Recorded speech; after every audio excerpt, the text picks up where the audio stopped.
Carlin Heath on the right. He is playing a 4-color control deck. We have Restoration Angel, we have Snapcaster Mage, Thragtusk. We got some spice we're going to get to in a second. For Azorius Charms, a couple counter spells in Syncopate and Dissipate, Think Twice, 2 Sphinx of Revelation, 2 Supreme Verdict. His numbers are a little all over the place, but the singletons in his deck are definitely interesting. 1 Rewind, which is starting to become a bit of a staple in the format due to Adam Prozac's blue-white flash deck. 1 Cyclonic Rift, 1 Counterflux. We also have 1 Thought Flare, 1 Angel Serenity, 1 Gazella, Blade of Gold Knight, and 1 Clone. A clone? A clone. Okay. So our numbers are a little all over the place. His deck can do a lot of different things. Looking at his mana base, his mana lines up pretty well, but he's also found some room for 2 Cavernous Souls, along with 1 Desolate Lighthouse and 1 Alchemist Refuge. What does Alchemist Refuge do? Go. Not even close to having an answer. That's right. It is a colorless land. You can tap a blue and a green and tap it, and then you can play your spells. All of your spells can be played with Flash. Yeah, okay. Yeah. I think I've seen that hanging around some of the commander tables at Sky High Games. Yeah. Yeah, that's where that card gets a little bit of burn. They're getting the limelight right now. And Carlin has taken a mulligan to 4 with his 4-color control deck. Ironic. So, I do believe that these sort of decks, maybe not these exact cards, but once Gatecrash is released, I believe we're going to see a lot more decks in this space once just all the dual lands fill out. Yeah. We're going to see a lot more 3-color good stuff decks. Going to be the industry standard. So, players just making their land drops. It looks like Carlin has just missed his 3rd. See Thea just making her land drops. There's a Mizium Mortars hiding out in her hand, among other options. Azorius Charm drawn for the turn, Moorland Haunt in the front of her hand. Blue-White Red Tempo is a deck that has kind of picked up a little bit performance-wise. I know that it won a Open a few weeks ago when we were in St. Louis. Any real opinion on this deck and what it's trying to accomplish? I mean, it's basically just can you get Thundermaw Hellkite into a control deck? To me, it sort of feels like the recipe here. It's like, can this deck just go over the top of the Bant decks? And then you just have random raw power. So that to me seems like what the deck is up to. As we're going to see Geist of St. Traft attack here, Carlin is going to attempt to play a Selesnya Charm to create a 2/2 Vigilance Knight. And we see Thea has pulled a Is It Charm forward to counter the Selesnya Charm. I'm going to Spell Pierce that and in for 6, and this looks like another uncontested and protected Geist of St. Traft wins game fairly easily, standard story that we've been seeing for. This is new to me. I haven't seen this before. It's kind of interesting. The camps are kind of split right now on Geist and how good or bad it is. It seems like it's gotten a little bit worse, but I mean, I think it was at its... It's hard. I mean, it's very easy to say it was at its best in Blue-White Delver, which is the tools that it presented, but it's kind of shifted downward a little bit. Well, I feel, Geist of St. Traft is, sort of... It's a fairly easy card to answer in the metagame, assuming it's prevalent, because you just put a Grizzly Bear in your deck and block it, right? That's in abstract, like you have a bunch of answers along those lines. Sure. The Delver deck from last season just prevented those cards from being played because the amount of tempo and card advantage that deck could generate, it just wasn't realistic to play blockers. Assuming that kind of stuff is slowed down in this format, Geist, if it becomes prevalent, I think will just be an easier card to answer. Okay. As we saw Thea attack with her Geist of St. Traft, Carlin made an attempt to play Snapcaster Mage to jump in front of it. Thea had to dissipate, and so Carlin was able to use his Singleton Cyclonic Rift to just bounce the Angel token, but not taking care of the true problem in hand, which is Geist of St. Traft because it has hexproof. Yeah. So basically where I think that Geist is going to land ultimately in the format is it's going to be especially good against certain decks, and it's going to be good when it is backed up by your general suite of like some bounce and some counters and that sort of stuff, but it's not going to be like just the best unanswerable threat in the format. Sure. We see Restoration Angel here from Carlin. Snapcaster Mage plus Dissipate says no sir. And Geist is looking to take its way to victory. Yep. Mizium Mortars and mystery card over there in Thea's hand. And as I'm about to mention this card, Supreme Bird also does a reasonable job of keeping what Geist can do in check. Yeah, that's a card that in the previous format did not have access to, it being uncounterable. laughing at Mana Leak, but that's also a card that's gone now. Yeah. Supreme Verdict taking care of the Geist and the Snapcaster Mage, but there is a Moorland Hunt there for Thea. Churning out Spirits now, looking to get the last couple of points of damage through. You know, Geist is really powerful when you are able to just lock someone out of taking actions for a couple turns. Sure. And hopefully and presumably the new standard format is just not going to have that much of an element to it. You know, Mana Leak and Vapor Snag and Snapcaster Mage do a lot to compound how good Geist's Saint Trapped is. Turns it into a powerful card even in matchups where it would not be particularly good in the abstract. Sure. We see a lethal Searing Spear there from Thea off the top in a game that she was already pretty far ahead of. The mull to 4 pretty hard to lose when you're playing on the same axis, basically. These decks roughly are, you know? Yeah, basically doing the same thing. I have Carlin's deck list in front of me, and options in his sideboard. He has access to another clone, which he could bring in to try to deal with the Geist of St. Traff, so that's a reasonable option, especially because that's the card that he lost to that game. That might be at the forefront of his mind instead of the I actually lost to a Mulligan 4. 3 locks on Smiters, assuming that they have some amount of counter magic, could come in. 3 Thundermaw Hellkites, not entirely sure those are going to come in here. 2 Negates I wouldn't be surprised to see. There's a Selesnya Charm, along with a Singleton Ancient Grudge, a Singleton Cavern of Souls, which he can board into a 3rd one, and then 3 Rest in Peace. So I'm not entirely sure which direction he wants to go. Again, his deck didn't really get off the ground. It is what we basically talked about, a good stuff deck. Yeah. So not really sure what he wants to move in and move out, but he definitely has plenty of different types of options available to him. I think Thea's sideboarding plan is much more simple. I think that the Tamio is going to come in. She has 2 Negates and 2 Dispels, just some additional permission. Get rid of some of the more situational removal spells. You know, probably cut like the Unsummons, for example, that don't seem particularly good against your blue-white control-ish opponent. Although she can't necessarily be completely confident in what's going on here because he mulled to 4 and played very few cards. So there's a lot of unknown information, possibly even an unknown color floating around in the mix.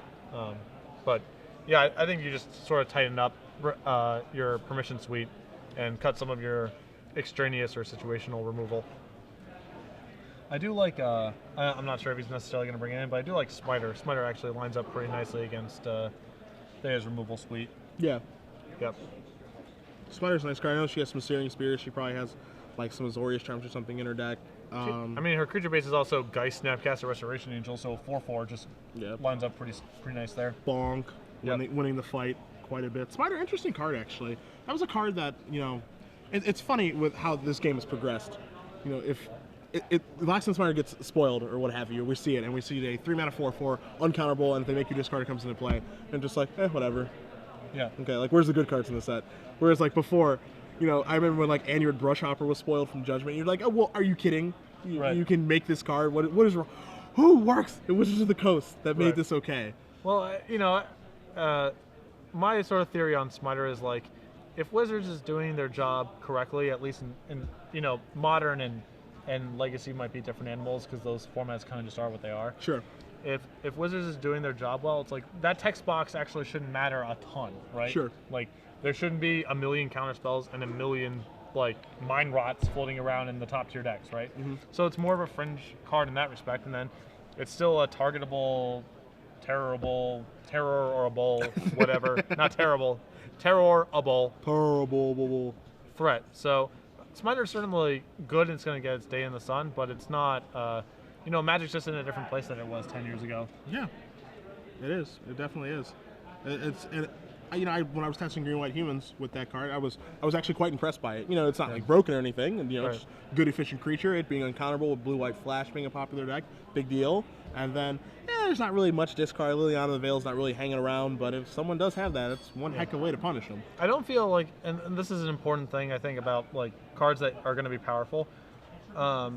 It's like you never lose to Loxodon Smiter, and you're like, what am I supposed to do about this card? It's like, it's actually pretty obvious what you're supposed to do about this card. So put a couple kill spells in your deck, maybe play a 4/5, whatever. I mean, it's not rocket science to figure out what's going on, as opposed to like Snapcaster, Mana Leak, you know, Ponder style decks where it's like, if you're losing to those decks over and over again, it's actually not clear for a lot of players, like where you're even supposed to go to find answers. Or whatever, you know what's the best angle of attack for like this?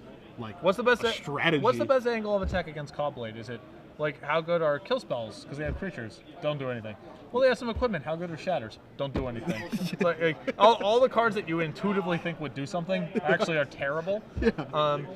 If Loxodon Spider's in decks, I'm pretty sure even a lot of not particularly good players can come up with reasonable solutions that actually work. Sure. What happens if I put Murder in my deck? Yeah, it's dead now. Yeah. The game moves on from here. You know what I mean? It's taken care of. We can go into the next phase of the game now, right? Which is nice. Yeah, that was always one of the big problems with Call Blade. I have removal. Well, they have 4 squadron hooks. That's stupid.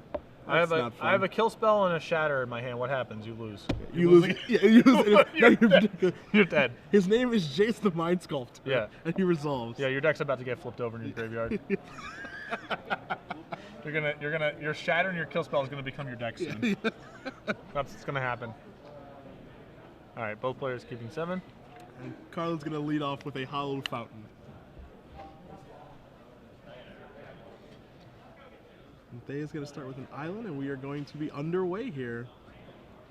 I do think this is another, watching these games is another, like, I think that aggressive decks are going to get better with the next set as well, just because I think people's early instincts are going to be to go way overboard on the Ravnica dual lands. And just every free shock means a lot. So I have a lot of hope that we see a Think Twice here out of Carlin.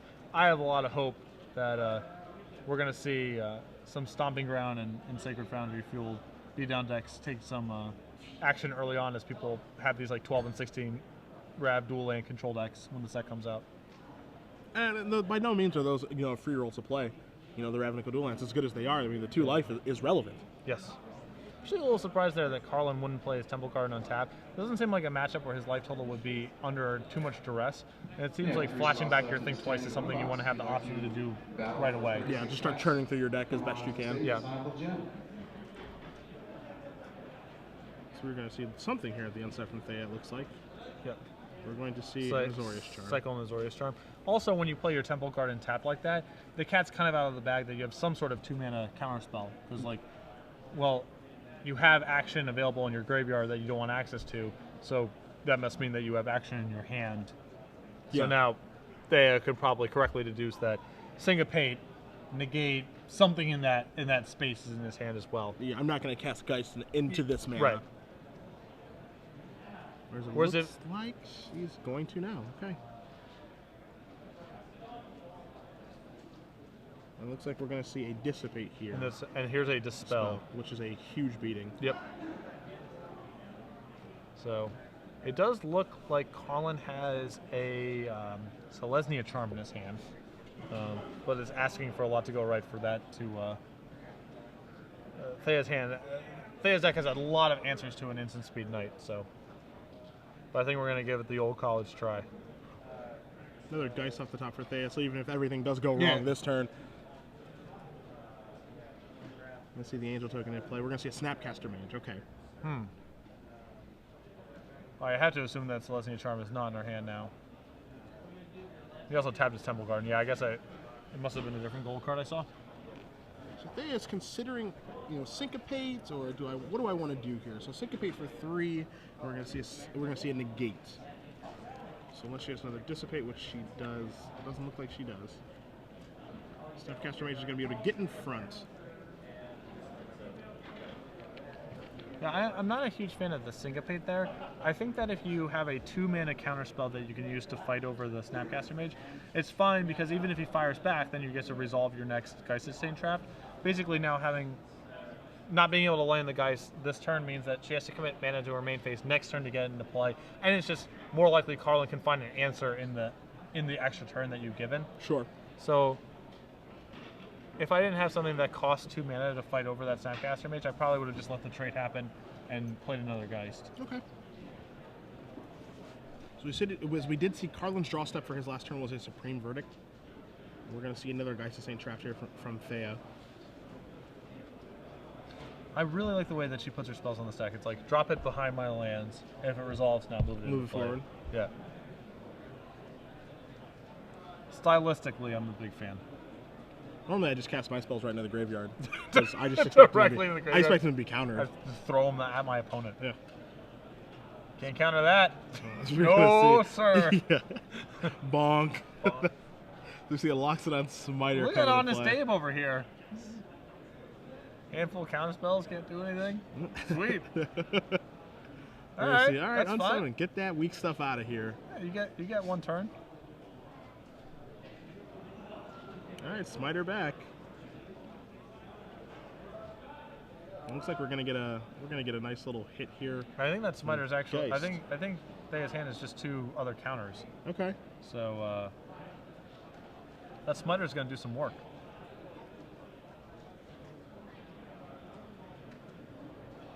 I think Carlin's considering Azorius Charming the Angel, but I don't think that that's something that he needs to do. I don't know. He's so pretty much. heavy on action. It's like if you assume that your Smiter's going to be good here, then you take a pretty big risk by taking this hit, because now we're sort of like, now Thundermaw Hellkite starts mattering a lot, unless he's like willing to just leave up 2 for the rest of the game. I don't know. Okay, I understand what you're saying. You know, It's like, you know, with him having, he has a think twice and in the graveyard in 5 spells. I feel like you might be able to just burn one off there to prevent 4. Sure. He's got so many cards in his hand, it's time to start getting them out of his hand. Right. Because, like, what if Thea has, like, another, like, an unsummon or a Snapcaster unsummon? You know, like, being at 12 is a way different animal than being at 8. You know, if you assume your Smiter is going to be the one responsible for stabilizing the board. And we're going to see Supreme Okay, Verdict we're just here. going to do this instead. Okay. No, but I understand what you mean. At that point in the game, you know, he has so many cards in his hand that, you know, you don't want to end the game with just, like, not actually casting your cards Yep. when you actually have the opportunity to. Right. It's like you definitely had to just, you definitely had to worry about getting punked out here. You know what I mean? So we're going to see Snapcaster Mage here on Carlin's end step. We're going to flash back in Azorius Charm to draw a card. Draws a Steam Vents, it looks like. Could be a Sulfur Falls. Either way, it will be a blue-red land. And now Thea draws a Negate. Yep. I think it's tough. Obviously, Thea has red in her deck, but it's not really a burn deck. I think a lot of times people get in these play patterns of, like, you know, as long as I don't go to 0, I'm fine. Sure. But the Snapcaster unsummon type packages actually represent sort of a burn package in essence, Yeah. a lot of the time.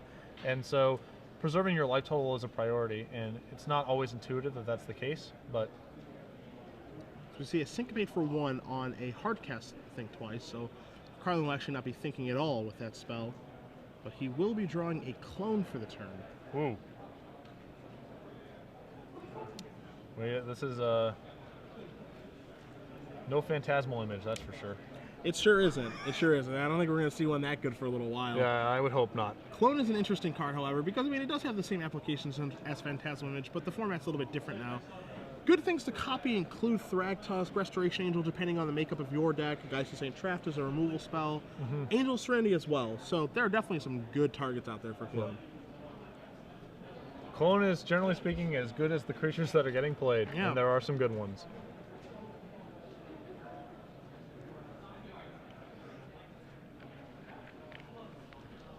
Let's see.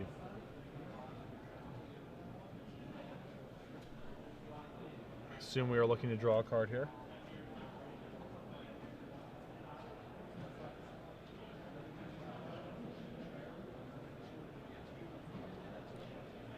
There's hand is a Negate and a Moorland Haunt, it looks like.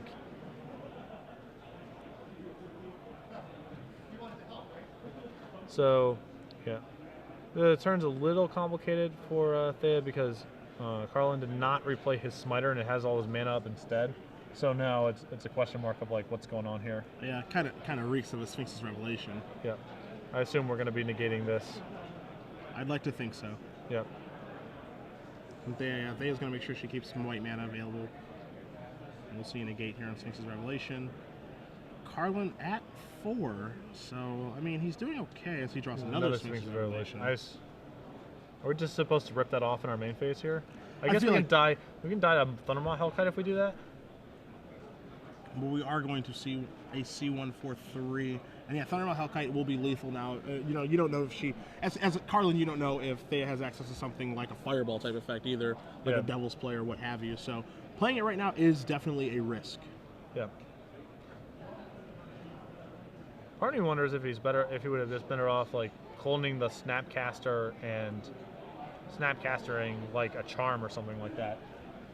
Just to have a blocker. Yeah, be able to get through his deck a little bit. And draw a card. Or maybe even like Smiter Think Twice, Flashback Think Twice with Negate up or some. I don't know. Some different combination. Yeah. This is a pretty big risk. So you see an attack for 3 here from Thea, knocking Carlin back down to 4. So it looks like the risk may have paid off. Thea just 1 card.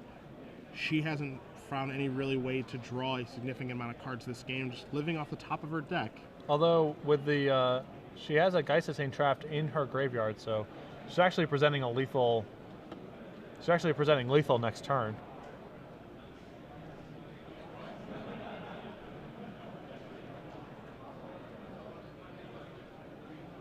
All right, we're gonna Supreme Verdict.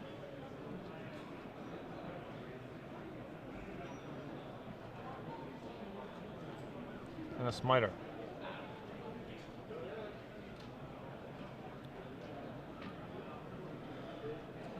Make a token with Moreland Haunt here, and we have a lot of draws if there's a Searing Spear still in our deck. Thundermaw Hellkite. I saw a red one. That's a That mountain. was a mountain. But yeah, Carlin's still not out of the woods. I mean, she's got. Oh, that was a snap. That's a Snapcaster Mage. Yep. Snapcaster's pretty insane. Yeah, Snapcaster is definitely a good last card to have. I think I would have played my land there just because of Syncopate being in these decks. Sure. Not really bluffing anything. Carlin's not really in a position to play around much, so he's just going to cast his cards. And there isn't a card in the format like a Compulsive Research or anything like that, you would use to discard the land. Yeah, it's like Desolate Lighthouse is the most likely candidate, and there are none to be found here. Okay.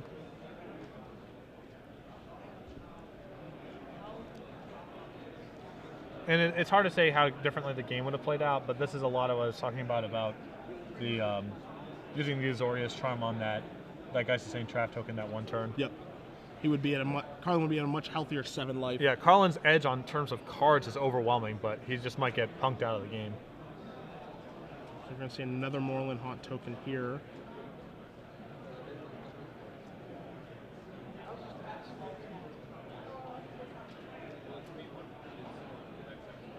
Now, how do you feel? This is kind of interesting. How do you feel about making a Moreland Haunt token there? Because it doesn't change the clock at all. It's still a 2-turn. And so if Carlin does draw some sort of removal spell or a Supreme Verdict to clear up these tokens, then Thea's kind of out of ammo. I guess she should still have Snapcaster Mage, but it does somewhat change the clock, right? Because he goes from 4 to, or he was at 3, right? Yeah, so 3 to 1. So it's 2 turns instead of 3. Well, no, because the attack, if she doesn't make the Spirit token, she attacks him to 2, and then she makes the Spirit token the next turn. Oh, she can still threaten that, yeah. Sure. Clone a, wow. That... Not so much.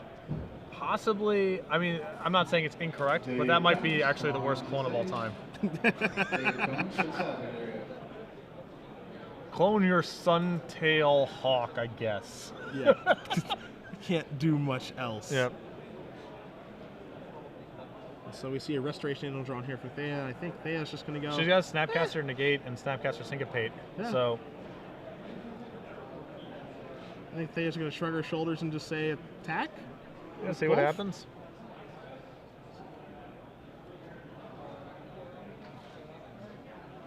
So it was definitely correct to make the 2 because you did not consider the clone. I did not consider the clone. I did not know. The clone changes the race dramatically.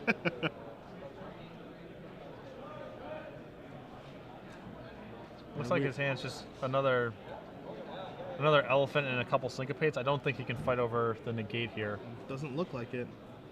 And we are going to see, actually, she's just going to Dispel. Sure. Yeah. Yep, and there it is. So Thea Steele. 2-0.